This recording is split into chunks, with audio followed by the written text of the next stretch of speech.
Swedish twins Ursula and Sabina likely made their travel plans to Ireland without the intention of murder and chaos, as their medical histories offered no illustrations of mental disorder or sickness. Yet while traveling in the foreign country, Ursula and Sabina suddenly became transfixed with highway vehicles, repeatedly jumping out in front of the cars and crashing into them. While Ursula's legs were broken, Sabina was hardly injured and had to have 6 police officers sedate her as she attempted to continue her mad spree of self-harm. Sabina was released from prison the morning after, provided her relaxed nature, only to murder a random man the very same day and leap off a bridge. Sabina survived and was imprisoned, and doctors cited the twins' sudden spirals into madness as temporary insanity.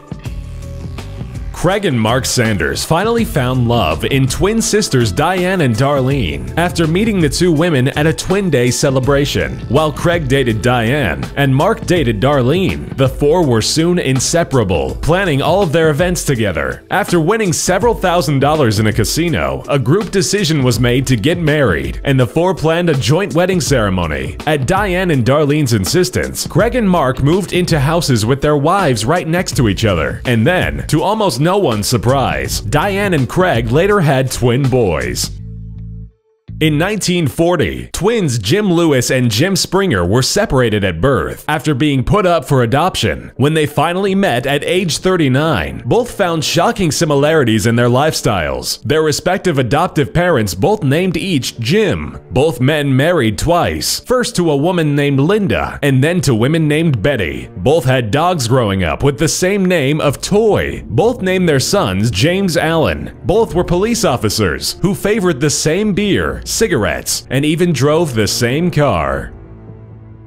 Jennifer and June Gibbons had a very secretive relationship and would only talk to the other twin by way of secret code whenever they were in public. As the two grew up, they would become inseparable, creating a number of games and codes to demonstrate a second language that only they could understand, while also, on occasion, fighting so maliciously they often tried to kill each other. At one point, Jennifer attempted to strangle June with a radio cord, and another time, June attempted to push Jennifer off a bridge. After a number of petty crimes, the two were committed to an asylum, where they befriended the journalist who would go on to tell their story. One day, after speaking with the journalist, Jennifer informed her that she and June had decided that Jennifer would die. On the day the twins were transferred out of the hospital, Jennifer died from a rare heart problem that had never been previously detected.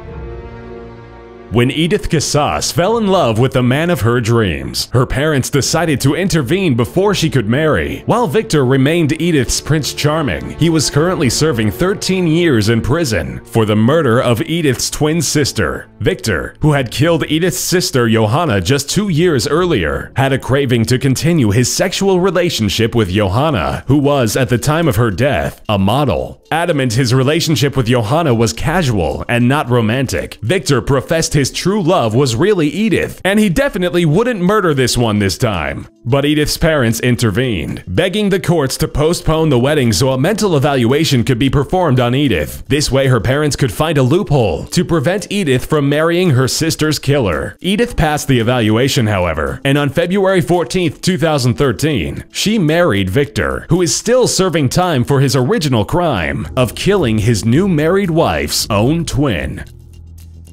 In 2009, a luxury department store in Germany was faced with a massive problem. A jewel thief had managed to get away with almost $7 million in product, and there were 2 suspects in the hands of police. It was assumed the crime had been committed by either Hassan O or Abbas O, and the result of a DNA scan meant to pinpoint the true criminal. But both men had to be let go after the courts could not come to the total conclusion of which twin did the crime. As twins share the same DNA, it's nearly impossible to tell apart which of the brothers did the crime. A television show in 2003 set to find out the truth behind telepathy, using twin brothers Richard and Damien Powell's in separate sealed-off rooms. While Damien had a polygraph machine attached to him, Richard was having his hand forced into ice-cold water repeatedly. The polygraph, built to sense changes in breathing rate and the micro-responses in skin and muscles, would demonstrate if Richard could effectively feel the distress of his brother. Astonishingly, when Richard reacted to the cold water with a loud gasp, Damien's polygraph reacted. Later, Richard was scared with a snake popping out of a box. Again, Damien's polygraph reacted at the exact moment Richard was frightened, asserting the shared experience of the twins. While the twins in this story chose to remain anonymous, the tragedy of their experience proves their decision to be understandable. After being separated at birth, two twins eventually found each other by chance and claimed to have felt an inevitable attraction to the other that neither could ignore. Thinking they had finally discovered their soulmate, they began a romantic relationship and then decided to get married and start a family. Not long after the two were wed, it was revealed they were brother and sister, and the courts soon rushed in to invalidate their marriage.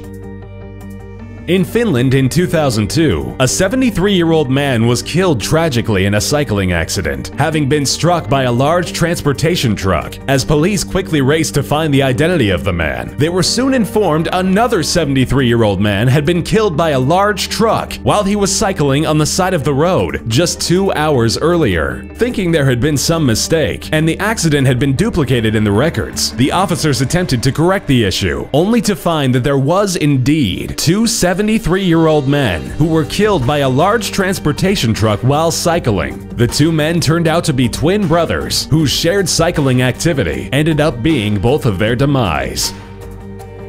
And yet another story to provide evidence for telepathy between two twins. 15-year-old Leanne Houghton was playing in her room when a feeling of distress took over her body, sensing something was very wrong with her sister Gemma, who was taking a bath at that time. She quickly raced into the bathroom, only to find her sister had fallen unconscious in the water and was now drowning. Leanne pulled her sister out and administered CPR, bringing her sister back and saving her life. When asked, Leanne described the feeling of her sister's drowning as a little voice in her head telling her Gemma's life was in danger.